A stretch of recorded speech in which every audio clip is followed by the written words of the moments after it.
হে everyone, আমি দীপা। ভারতের প্রণাম, ছোটদের অনেক অনেক স্নেহ জানিয়ে ব্যাঙ্গালোর থেকে তোমাদের সকলকে ওয়েলকাম জানাচ্ছি আমার চ্যানেলে। আশা করছি তোমরা সকলে খুব ভালো আছো, সুস্থ আছো। আমরাও সবাই মোটামুটি বেশ ভালোই আছি। শীত তো এসেই গেছে। শীতকাল মানেই পুলি পিঠা পাটিসাপটা সব কিছুর দিন। গরমে এগুলো খেতে না ভালো লাগলেও শীতকালে কিন্তু এগুলো খেতে গরম গরম উনুনের পাশে বসে দারুণ লাগে। আমাদের তো এখানে গরম গরম উনুন নেই যে পাশে বসে মা একদিকে বানাবে আর আমরা একদিকে খাবো, কিন্তু শীতকালে যেহেতু বাড়ি যাওয়া হয় না, সেই জন্য সব কিছু চেষ্টা করি একটু একটু করে বানিয়ে ফেলতে, যাতে সেই সিজনেরটাকে খুব ভালোভাবে আমরা উপভোগ করতে পারি বাড়িতে। কারণ আমরা বাড়িতে যাই সেই একদম এপ্রিলে, সেই সময় এত ধাঁধা পোড়া গরমে এই পুলি পিঠে আর সেরকম খাওয়া হয় না। আর ওই এক মাসের জন্য বাড়ি গিয়ে মা ভাবে কি খাওয়াবো না খাওয়াবো এইসব করতে করতেই দিন শেষ হয়ে যায়। তো আজকে বাড়িতেই পাটিসাপটা সরু চাকরি দিয়ে বানানোর প্ল্যান করেছি। সকাল সকাল চাল আর ডাল ভিজিয়ে দিয়েছিলাম, তারপর রান্না হওয়ার পর সেই দুটোকে একসাথে মিক্সিতে বেশ সুন্দর করে বেটে পুরো রেডি করে রেখেছি। আর মা যাওয়ার আগেই নবান্ন করার জন্য ক্ষীর বানিয়ে গেছিল, তো ক্ষীরটাও ছিল। তো সেটাকে জাস্ট শক্ত হয়ে গেছিল, তো এই পুর দেওয়ার জন্য সেটাকে জাস্ট রেডি করছি। সন্ধ্যাবেলা এরকম সময় আমাকে একজন ফোন করে। এবার ভাববে নাম্বারটা কোথায় পেল? নাম্বারটা সেই যখন আমি দুর্গাপুজোর সময় চপের দোকানে স্টল দিয়েছিলাম, তখন আমার বানানো চপ খেয়ে একটা দাদার খুব ভালো লেগেছিল। সেই দাদাটা আমাদের এই দিকেই থাকে, ভুবনেশ্বরী নগরে। সে হঠাৎ আমায় ফোন করে বলছে, হ্যালো, আমি এই বলছি, তো বোন তোমার হাতে তো আলুর চপ খেয়েছিলাম, ভীষণ টেস্টি হয়েছিল। তো তুমি তো শীতকাল এসে গেল, তো তুমি কি কিছু বানাচ্ছ না? আমি বলছি হ্যাঁ বানাচ্ছি, আজকেই পাটিসাপটা বানাচ্ছি। বলছে আমার বলতে খুব খারাপ লাগছে, তুমি কি এটা আজকে অর্ডার নেবে? মানে ভাবো তো, নিজের থেকে আসছে, মানে নিজের থেকে আমাকে বলছে, আবার খাওয়ার জিনিস, তাহলে কি করে না করি? তাও আমি বললাম ঠিক আছে, আমি আপনাকে 10 মিনিট পর ফোন করে জানাচ্ছি। তারপর আমি আমার হাজব্যান্ডের সঙ্গে কথা বলি যে এইরকম একজনও ফোন করছে যে সে পাটিসাপটা নিতে চায়।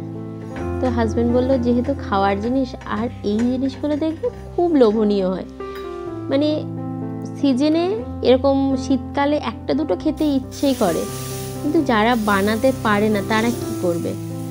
আর আমার মনে হয় এই সমস্ত জিনিস দোকানে কিনে খেলে যতটা না স্বাদ, কিন্তু এই ঘরোয়া বানিয়ে কেউ দিলে তার স্বাদ খুব বেশি হয়।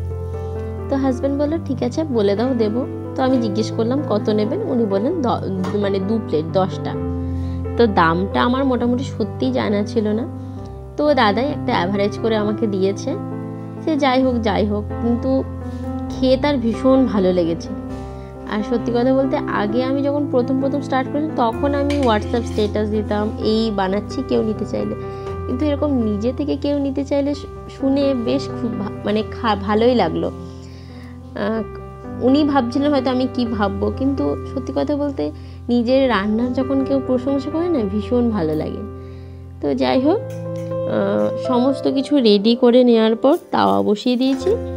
তারপর একটুখানি তেল ব্রাশ করে ওই যে ব্যাটারটা দিয়ে হালকা করে সাইড থেকে উঠিয়ে নিয়ে, তারপর ওই যে ক্ষীরের পুরটা দিয়ে, তারপরে যেমন রোল করে ঘিয়ে ভাজা, একদম গাওয়া ঘিরে।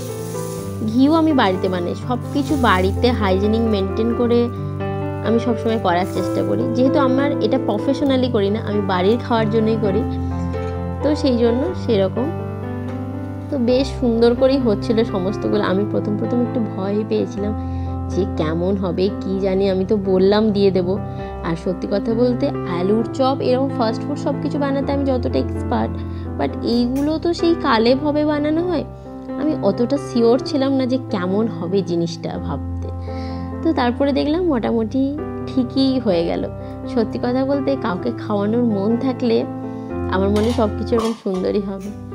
তো পরপর কিছু পাটিসাপটা আমি ভেজে নিলাম, ওনাদের 10টা আর আমাদের বন্ধুদের জন্য কিছু মানে এই যেমন হয় না পাশাপাশি সব খাবার দেওয়া নেওয়া, তাদের জন্য কিছু আর আমাদের জন্য। এরপরে কিছু সরু চাকলিও করলাম। শীতকালে সরু চাকলি দুধ দিয়ে নলেন গুড় দিয়ে খেতে ভীষণ টেস্টি লাগে। নলেন গুড় এখনও অবধি পাইনি, যেহেতু বাড়ি থেকে কেউ আসেনি। বাড়ি থেকে কেউ এলে নিশ্চয়ই পাওয়া যাবে। তো এরকম করে সমস্তগুলো বানিয়ে ফেলছি।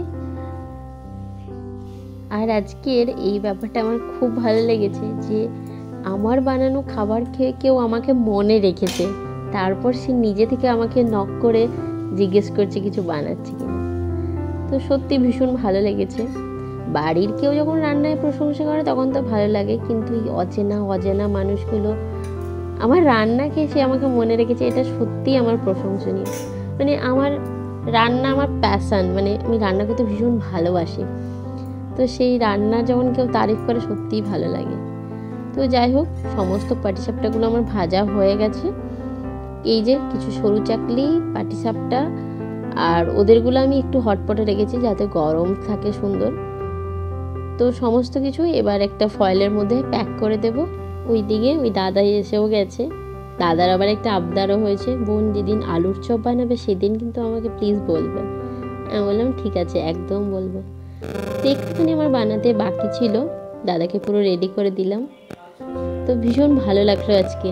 তো তোমাদের পুরো ব্লগটা গল্পটা শুনে কেমন লাগলো অবশ্যই জানিও। যদি ভালো লাগে একটা লাইক করে দিও। তো আজকের মতো